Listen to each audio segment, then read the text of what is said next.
Shakespeare's Julius Caesar! This is the full book summary of the play. Now, a little disclaimer before we start. This is not an accurate history of Julius Caesar. If you want an actual life of Julius Caesar, you're going to have to go ahead and check something else. Probably find a biography of Julius Caesar as well too. Come to think of it, I haven't made one on this channel, so go search on YouTube. Or if I do inevitably make one, go watch that. Julius Caesar. Let me give you a little context before you start this play. He was somewhat of a little rags to riches story. He wasn't exactly born into his power. He certainly was not given this power from a God-given right. But he was able to go ahead and work hard for this power. And since he was able to work hard for this power, he earned it. He had exceptional military skill on the battlefield, according to his commanders who supervised him, and he had exceptional political minds, and he was able to go ahead and shape anything he saw into his desires. What ended up being his downfall was because of people who did not actually like him, and probably because he actually was a tyrannical turd in the end. And now that I've said all that, let's start off the play. Julius Caesar. This Act 1 starts off with the consuls discussing about Julius Caesar himself. They were talking about how he was somewhat of a tyrant and that he was starting to become a little thorn in the sides and that he was a little mega too power hungry, shall I say. That's the best I can describe Julius Caesar, but who am I to judge? Another thing about Julius Caesar that I probably should mention is that he was somewhat of a tyrannical turd in this world. All the consuls were certainly not fond of him, but they were not certainly exactly hated him as well too.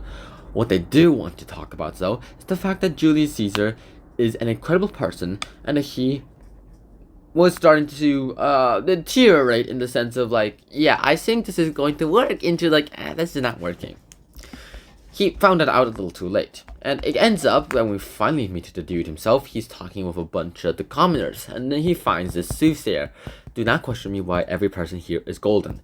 We go ahead and find her, the oracle, or the soothsayer, as you would love to call it. In the book, my book, it says soothsayer. Technically, it's not a book, it's a script. She says the iconic words. When Julius Caesar prompts her to say something towards the face of Julius Caesar, she responds of, "Beware the Ides of March." And he's like, what did you say? "Beware the Ides of March." And with that, he was with his best friend Brutus, finally some other color. He's all like, yeah, she said beware the Ides of March. Have no idea what that means, but probably should heed that date too. He's like, not a bunch of nonsense. I'm not going to do anything about it. And then Brutus is invited towards these consuls who were finally discussing about the power hungriness of Julius Caesar. They all discussed about the fact that he himself was becoming a little too power hungry. Julius Caesar was starting to become a turd, more specifically a tyrannical, stupid turd. Well, not stupid in the sense of like he's stupid enough to come into a trap to go ahead and kill himself, but stupid enough to realize that people are noticing that his increasing power was not going to be checked. And so they invited Brutus to go ahead and help them kill Julius Caesar. What did he do? He's all like, yeah, I'm gonna have to think about all this. And then he thinks about it and he's like, yeah, I'll go ahead and help you guys kill Caesar. And then Julius Caesar, after having a little dream or something and having a little cuckoo in bed, finally realizes that the day that he was going to meet his consuls was the Ides of March. And he's all like, maybe I should not go tomorrow to the consul room. And then he's all like, and then Brutus is all like, but if you don't go, the Roman people are going to call you a wimp. And he's like, I'm not a wimp. I'm going tomorrow. Nothing's happening on the Ides of March tomorrow. At least not to me. And so he goes there. Everyone starts going ahead and begging him to go ahead and free someone. And he's like, I'm as stone hard as the North Star. You're better off trying your luck moving Mount Everest, or more specifically Mount Olympus, because that was the tallest mountain in Greece at the time. And then they're like, okay, now. And then they start grabbing their weapons. They start grabbing their knives. And then they surround Caesar, and then they start stabbing him. Stab. And then Brutus stabs him too, and then he says the famous lines, Et tu, Brute, then fall Caesar.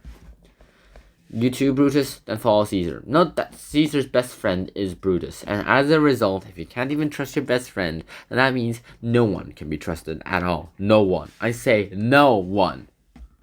And with that, we have the end of Julius Caesar. The character, not the play. Julius Caesar, the play, itself was still going on. Now that the masses are having to find out that their beloved leader is dead, they have to go ahead and switch their allegiances too.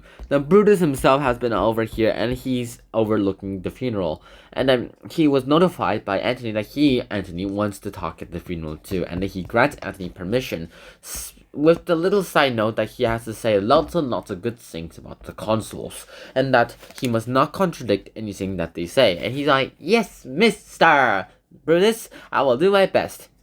And at the eulogy, when Brutus goes ahead and tells everyone at the masses who attended the funeral why they killed Julius Caesar and calling him a tyrannical tyrant, he finally gives the mic towards our pal Antony. And Antony, who was requested and was given the access towards speaking all this despite the warning of the other consuls that he might actually betray them, he finally goes ahead and tells them about all the good things that Caesar has done, and that they should not forget that any of these bad things have ever happened. That Julius Caesar has done all these good things, and he has done several of these things to benefit Rome. Without Julius Caesar, Rome probably would not even be in the state that it is right now, or at least not as fast as they arrived at this place. Julius Caesar was an awesome person, and the people who assassinated him were also honorable people. You should not attack them too.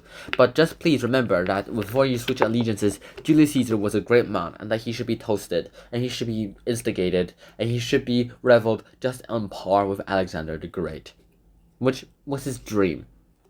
The masses hear all this and are moved towards tears, and they're like, yeah, for Julius Caesar! How dare you kill Julius Caesar! We're going to instigate a rebellion, you know? And now that the conspirators figured out what was happening, they now have to deal with a crisis on their hands, aka civil war. Why civil war? Because they, for some reason, thought that killing a mortal body who had a very big influence would not still live on as an influential spiritual person.